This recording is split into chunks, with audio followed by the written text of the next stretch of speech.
They told me I'd become a knight of the wasteland, a hero in power armor protecting humanity's future. But after 7 months in the Brotherhood of Steel, after the surgeries that rewired my brain and the missions that stripped away my soul, I learned the truth. We weren't saving anyone. We were just another breed of monster, teaching children to pull triggers before teaching them to read. Because in the Brotherhood's world, steel doesn't have to feel guilty about the bones it's built on. If you're hearing this, then you've found what's left of me. Maybe just my holo tags. Maybe this recording, tucked inside my field scribe kit, where I thought Elder Maxon would never look. Doesn't matter now. What matters is that someone knows the truth about what it means to wear the mark of the Brotherhood. What it really means. My name is Initiate Harrison. I was Initiate Harrison, designation 447B, sworn to the Brotherhood of Steel 7 months, 3 days, and 14 hours ago. The exact time matters because they make you memorize it. They make you recite it every morning before you're allowed your protein ration. State your oath time, Initiate. Like you're a machine tracking operational hours. Maybe that's the point. Maybe they want us to be machines. You need to understand something before I continue. Before this fever takes what's left of my mind. The Brotherhood isn't what the Wastelanders think. We're not knights. We're not saviors. Look at my hands. Go on, imagine them. See those scars across the knuckles? That's from my first day when Paladin Krieg made me punch a suit of T-45 power armor until my bones showed through the skin. Technology demands sacrifice, he said, watching my blood streak across the sacred steel. If you won't bleed for it, you'll die for nothing. The smell hit you first when you entered the Citadel, our fortress in what used to be the Pentagon. Machine oil mixed with cooking fires, ozone from the laser rifles always charging in the armory, and underneath it all, that metallic taste of recycled air that never quite felt clean. You breathe it in deep that first day, thinking you're breathing in glory, honor, purpose. You're breathing in your cage. They lined us up in the courtyard that morning. 23 fresh recruits pulled from settlements across the capital wasteland. Some came willingly. Some, like me, were recruited after our towns fell under Brotherhood protection. Protection. That's what they called it when they took our water purifier and left us 2 cases of Aquapura a week in exchange. My little sister needed more than that. She had the wasting sickness. But Knight Captain Durand said resource allocation was based on strategic value, not sentiment. Sarah died 3 weeks after I took the oath. I never got to see her. Initiates don't get leave. The first thing they do is strip you down, not just your clothes. Though yes, you stand naked in that courtyard while December wind cuts through your bones. They strip your name, your past. You're a number and a rank. Nothing more. Scribe Halen walked the line with her clipboard, that perpetual frown creasing her face. You learn quick that scribes might not wear power armor, but they control information, and information is survival. In the Brotherhood. You are no longer wastelanders, Elder Maxon's voice boomed from the balcony above. You should understand, Arthur Maxon isn't like the recruitment posters. He's young, maybe 22, with scars that map a lifetime of killing across his face. When he looked at you, you felt small, like a radroach under a boot. You are steel to be forged. Most of you will break. This is acceptable. Broken steel can be melted down and recast. But weakness is rust, and we do not tolerate rust. The Codex came next. Oh, you think you know about the Codex? Those scraps of Brotherhood propaganda that filter out to the wasteland? That's nothing. The real Codex fills 3 footlockers. Every rule, every regulation, every technical specification for every piece of pre-war technology the Brotherhood has ever recovered. We had 2 weeks to memorize the first volume, 600 pages. Paladin Krieg had a method for helping us remember. Each mistake earned you a lesson. Forget the proper maintenance interval for a laser rifle's focusing crystal. You clean every weapon in the armory with a rad scorpion stinger, barehanded, while the poison sac is still attached. Misquote the litany of the machine spirit. You stand watch in the rain wearing nothing but your underclothes, reciting it, until your lips turn blue and the words become prayer. You want to know what breaks a person faster than torture, making them complicit, making them watch it happen to others and do nothing, making them participate. There was this kid, Initiate, Chen. Couldn't have been more than 16, lied about his age to get in. Skinny thing from Megaton. He mixed up the proper blessing for a suit of T-51B armor. Said, "May this steel carry the Brotherhood's light," instead of, "May the Brotherhood's light sanctify this steel." Small mistake, right? Wrong. Knight Sergeant Garza made us all watch, while Chen stripped down to his skivvies and climbed inside an unpowered suit of T-60.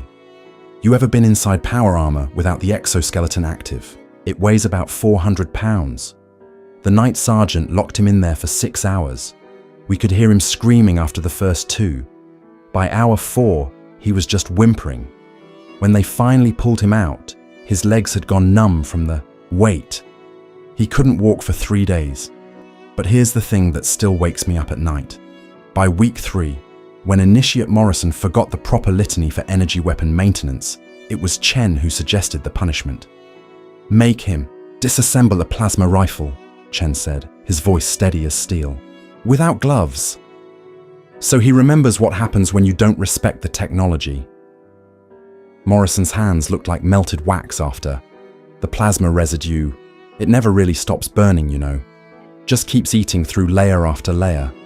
The Scribes had to graft skin from his thighs. That's what the Brotherhood does. It doesn't just break you, it rebuilds you into someone who breaks others. The days blurred together. 04:30 wake up. Physical training until your muscles tore and rebuilt stronger. Weapons drills where a single jam meant starting over from hour 1. Technology reclamation theory, where they taught us to see every wastelander's jury-rigged water, purifier as theft from humanity's rightful inheritors, us. Combat doctrine that reduced the Commonwealth's people to 3 categories: assets, obstacles, and enemies. But the worst was Elder Maxon's personal sessions. Once a week, he'd select 5 initiates for advanced ideological training. You'd sit in his war room, surrounded by recovered technology that hummed with barely contained power, while he explained the truth the Brotherhood doesn't put in its recruiting speeches. The bombs didn't destroy the world, he told us, his eyes reflecting the green glow of the terminal screens. Humanity's weakness did. Their democracy, their freedom, their belief that everyone deserved a voice, deserved technology they couldn't understand or control. We are not rebuilding that world. We are building something better. A world where the strong protect technology from the weak, where order supersedes choice, where steel supersedes flesh. He made us repeat it, made us believe it. And somewhere, between the hunger and the exhaustion and the constant grinding pressure, we did. You start to see wastelanders as children playing with nuclear fire. You start to feel the weight of your responsibility. No, your burden. You're not killing farmers who refuse to hand over their laser pistols. You're saving the future from their ignorance. I remember the exact moment I broke, not physically. My body had been broken and rebuilt a dozen times by then. I mean the moment my soul finally snapped to fit their mold.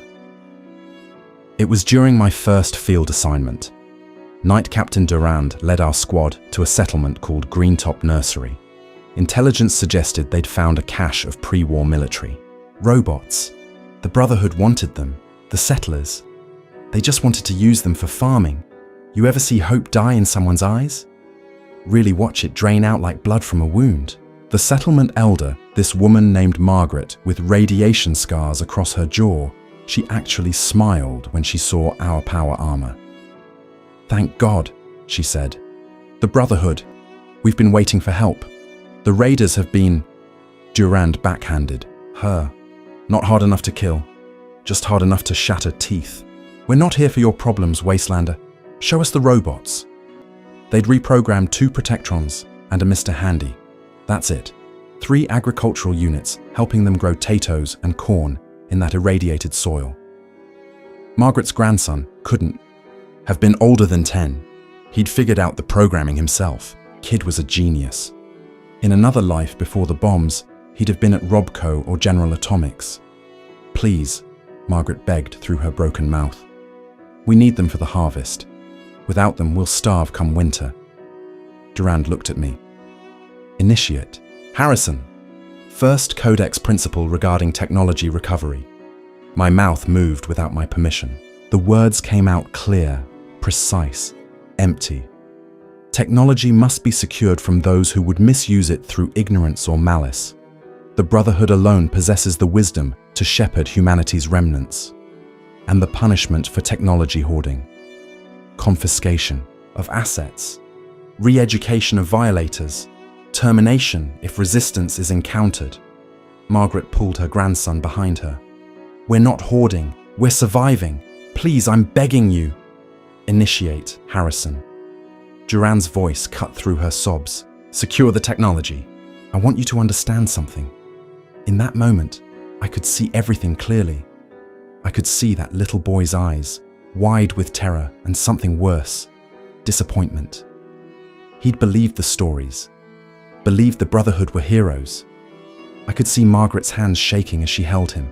I could see the other settlers, maybe 15 souls total, watching from doorways and windows, their faces gaunt with hunger that would only get worse. I could see all of it, and I did it anyway.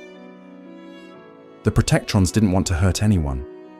They kept asking in those tinny voices, "Is there a problem, sir or madam?" Right up until I yanked their processor cores. The Mr. Handy tried to run, tried to float away while crying these synthesized tears, begging us to let him keep helping his family. Knight Reese put a pulse grenade through his chassis. The electromagnetic burst fried every circuit. The robot's last words were, "But who will tend the garden?" That's when the boy broke free from his grandmother, ran straight at me, these tiny fists beating against my combat armor. "You're supposed to be good," he screamed. "You're supposed to help people." I looked down at him through my helmet's visor. This child, this brilliant child who taught himself robotics from scratch. And you know what I did? I grabbed him by the throat, lifted him off the ground. Felt his pulse hammering against my metal fingers. "The Brotherhood helps humanity," I told him, my voice distorted through the helmet's speakers. "Not wastelanders who forgot their place." Durand was pleased. Said I, showed promise. Put me up for accelerated advancement tonight. That night, back at the Citadel, Elder Maxon himself commended me in front of the entire chapter. "Initiate Harrison understands," he announced, "that mercy is a luxury humanity can no longer afford." They gave me double rations, a private bunk instead of the Initiate barracks, access to the restricted archives where the real history lives, where you learn that Vault-Tec didn't just build shelters, they built laboratories, testing grounds. The vaults were never about saving anyone. They were about gathering data for whatever came after. Vault 87, where they manufactured super mutants.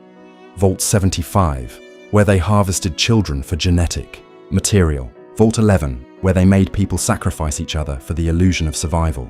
"This is why we are necessary," Scribe Commander Gladius explained, her fingers dancing across terminals full of classified data. Humanity had its chance with democracy, with freedom. They built weapons that could crack atoms and created companies that turned genocide into profit margins. Every piece of technology we confiscate, every laser rifle we take from a wastelander's hands, we prevent another apocalypse. She wasn't wrong. That's what makes it worse. She wasn't wrong. The Brotherhood. Archives contained things that would break your mind. Footage from the day the bombs fell. Not the sanitized memorial reels, but the real recordings. Children's shadows burned into concrete. Entire cities turned to glass. There was this one video from Boston, security footage from a hospital. You could see the flash in the distance, and then you could see the people in the waiting room just melt. Not instantly. Over the course of about 30 seconds. This pregnant woman trying to shield her belly even as her skin sloughed off like wet paper. "This is what technology does. In the wrong hands," Gladius said. "This is what freedom costs. They made us watch it all. Every Vault experiment, every military atrocity, every corporate conspiracy that led to the Great War. FEV experiments that turned people into super mutants. the Institute replacing people with synths, machines wearing human faces, infiltrating communities, gathering data for unknowable purposes. The Enclave's plans to release modified FEV into the water supply, killing anyone with even slight genetic mutations, which, 200 years after the bombs, meant everyone except them. You watch enough horror and your heart develops. Scar tissue. You stop feeling, stop thinking. You become the steel they want you to be. But steel still remembers its shape, even after being reforged. The real training started after that. Not just combat and recitation, but the surgeries. Did you know the Brotherhood modifies its most promising initiates? Nothing as crude as the Institute's synths or as monstrous as super mutant conversion. Subtle things. Implants that increase reaction time. Metabolic adjustments that let you survive on half rations. Neural conditioning that makes you more resistant to radiation and psychological trauma. They don't tell you about the failures. Initiate Weber, whose implants rejected and left her paralyzed from the neck down. They transferred her to the Scribe order, said it was an honor to serve with her mind when her body failed. We could hear her screaming at night, begging them to let her die. Initiate Kowalski, whose neural conditioning went wrong and left him, unable to feel fear or anything else. He'd stand in the firing range, letting training rounds bounce off his armor, laughing at nothing. They had to put him down when he stopped distinguishing between allies and enemies. But those of us who survived, we became something more than human, less than human, both and neither. I could hear heartbeats through walls, track a mutant hound by scent alone. My hands became steady enough to disassemble a Gauss rifle in complete darkness and reassemble it in under 60 seconds. The codex wasn't just memorized anymore, it was carved into my neural pathways. Sometimes I'd wake up, reciting technical specifications in my sleep. That's when they started the real missions. Not just technology recovery, but population management. See, the Brotherhood had done the math. The capital wasteland couldn't sustain its current population with available resources. Too many mouths, not enough food or clean water. So we adjusted the numbers, never directly. The Brotherhood doesn't massacre civilians. That's what separates us from raiders, they said. But if a settlement's defenses happen to fail just before a super mutant attack, if their water purifier happened to break just before radiation, storms, if the caravan routes they depended on suddenly became too dangerous for traders, well, that was just the wasteland being the wasteland. We called it strategic resource reallocation. Knight Captain Durand had a gift for making genocide sound like logistics. I led my first reallocation mission 4 months into my service, settlement called Covenant. You might have heard of it, place that gave psychological tests to visitors trying to screen out synths. Turns out they had something the Brotherhood wanted more than their paranoid little screening process. They'd found an intact medical research facility in their compound's basement. Pre-war medtech that could synthesize stimpaks from Brahmin, blood, and irradiated fungus. The plan was elegant in its cruelty. We couldn't attack directly. Covenant had trade agreements with Diamond City, and the Brotherhood needed those supply lines, so we poisoned their water table. Not enough to kill quickly, just enough to cause organ failure over the course of weeks. When the sickness started, we arrived as saviors, offered to evacuate the civilians to Brotherhood medical facilities. They never made it to medical. We diverted the transport vertibird to a cliff overlooking the Atlantic, told them there was a mechanical failure, that they needed to evacuate. Watched them jump into the ocean, one by one, power-armored knights, ensuring no one chose to stay with the aircraft. The water was so irradiated, it glowed green at night. Their bodies were dissolved within hours. No evidence, no witnesses. Just another settlement lost to the wasteland's dangers. Covenant's medical facility now serves as forward operating base Zulu. We produce 600 stimpaks a week there. But here's what the Brotherhood doesn't understand about steel. Even the Psi, strongest metal, has a breaking point. Mine came in the form of a synth. We tracked him to a runoff tunnel beneath the capital wasteland, M797, according to the Institute designation we'd pulled from a recovered terminal. He'd been living as a farmer named David for 3 years, had a wife, 2 kids. The younger one called him Papa in this voice that made you forget he wasn't real, wasn't human. I found him trying to repair a water pump while his family slept. He looked up at me, this machine wearing a dead man's face, and instead of running, he said, "Please, just let me finish fixing this. They'll need clean water when I'm gone." I should have shot him immediately. Codex Section 9, Subsection 4. Synthetic organisms represent an existential threat to human genetic purity and must be terminated upon identification. But I watched him work instead. Watched his hands, steadier than mine despite knowing he was about to die, carefully realign the filtration matrix. "You know what's funny?" he said, not looking up. "I know I'm a synth. The Institute made sure I'd never forget that. But these memories of teaching my daughter to read, of my wife's laugh, they feel more real than your conviction that I'm just a machine."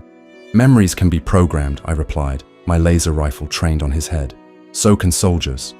The words hit harder than any physical blow, because he was right. Every thought in my head had been shaped, molded, programmed by the Brotherhood.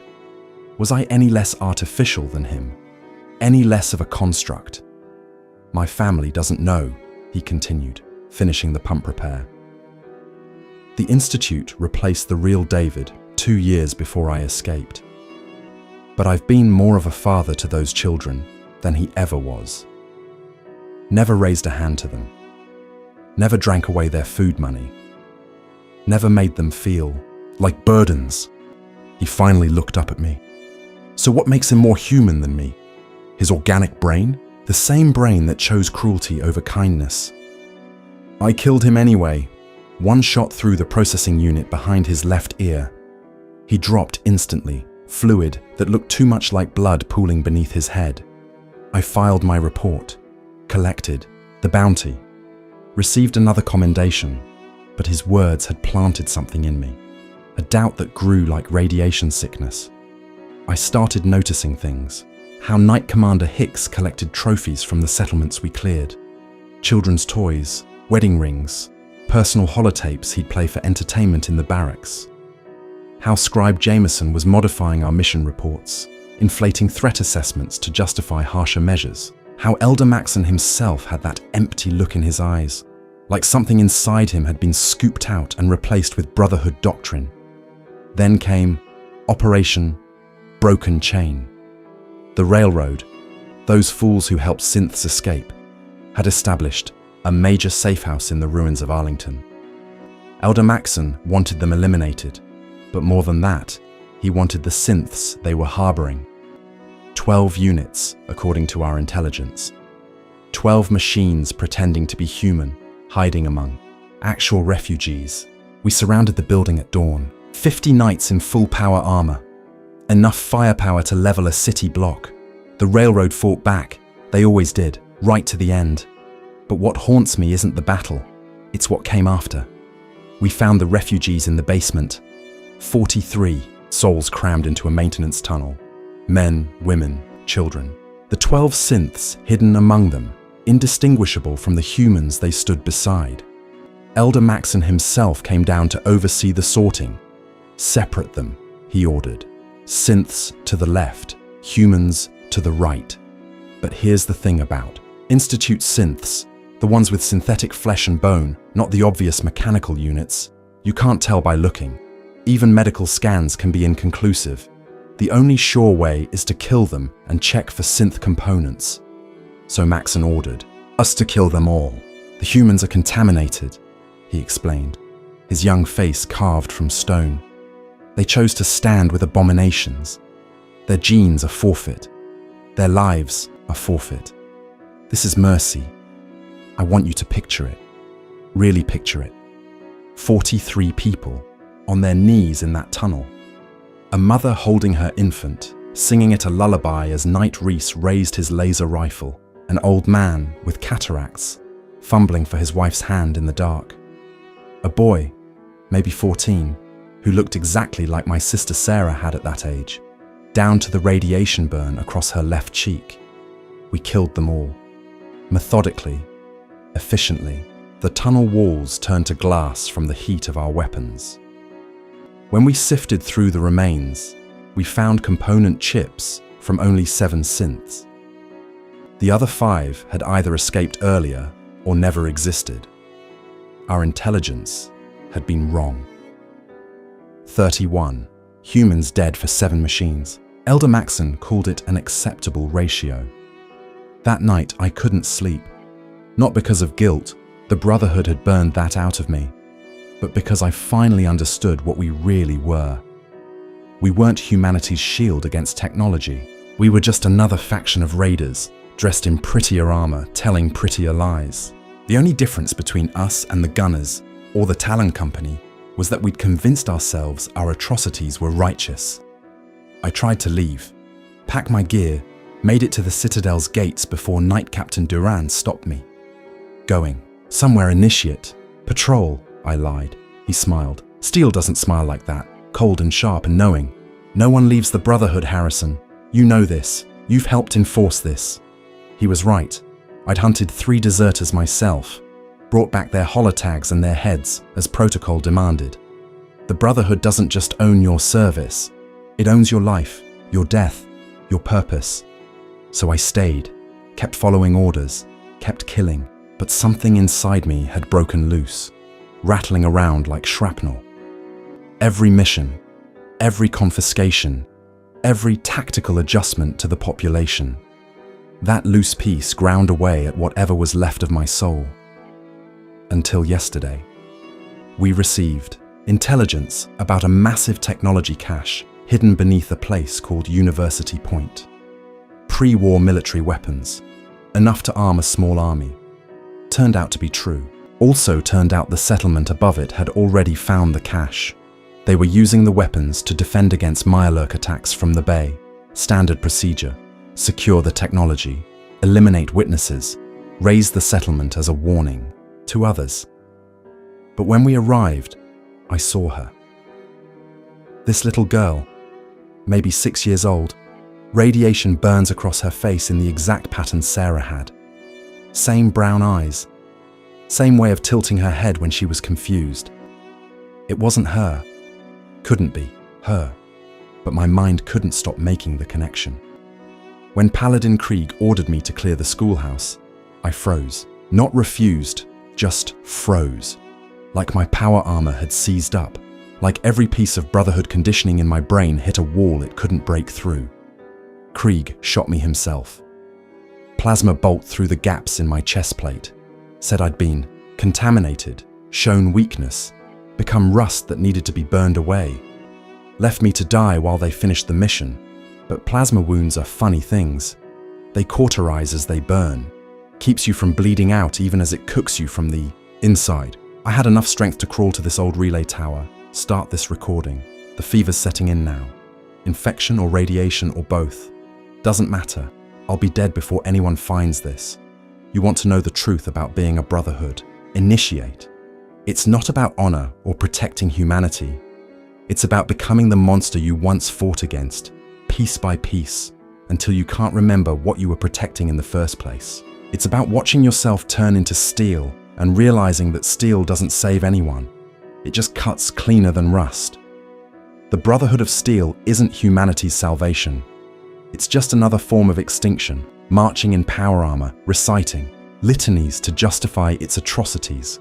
We're not knights, we're not soldiers, we're just scavengers with delusions of righteousness, picking clean the corpse of a world we claim to be saving.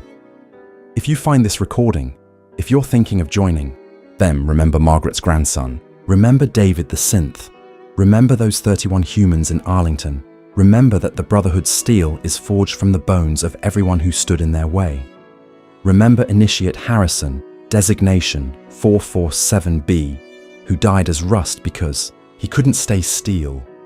Remember that monsters don't always look like super mutants or feral ghouls. Sometimes they look like knights in shining armor.